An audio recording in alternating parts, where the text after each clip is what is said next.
నిజం ఆడుతుంది ఎపిసోడ్ 1 చూసిన వాళ్ళు మిగలలేదు. చూసిన వాళ్ళు మిగలలేదంటారు. కానీ నిజంగానే ఎవరైనా చూసారా? ఈ కథ ఓ ఇంటర్మీడియట్ స్టూడెంట్ రేవతి గురించినది. కరీంనగర్ జిల్లా ఓ హాస్టల్లో జరిగినది. ఒక రాత్రి స్టడీ అవర్స్ అయిపోయాక రూమ్ 306 నుంచి ఎవరో ఏడుస్తున్నట్టుంది. చాలామందికి అది చిన్న విషయం. కాని రేవతి మాత్రం ఆ రూమ్ దగ్గరికి వెళ్ళింది. ఆ రూంలో ఒక అమ్మాయి మూలలో కూర్చున్నట్టు కనిపించింది. ముఖం బాగానే కనపడలేదు. కేవలం నెమ్మదిగా అంటోంది. వాళ్లను చూసిన వాళ్ళు మిగలలేదు. రేవతి తికమక పడింది. మొబైల్ తీయబోయేలోపే ఆ అమ్మాయి మాయమైపోయింది. ఆమె ఊహించిందా లేక నిజంగా చూసిందా?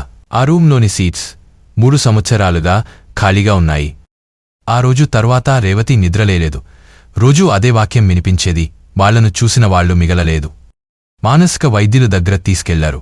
ఒక డాక్టర్ చెప్పినది మాత్రం ఆశ్చర్యపరిచింది. ఒకరి ఊహలే ఎవర్నైనా మాయగా చూపగలవు. కాని అదే వాక్యం వేరే ఇద్దరికి కూడా వినిపించిందట.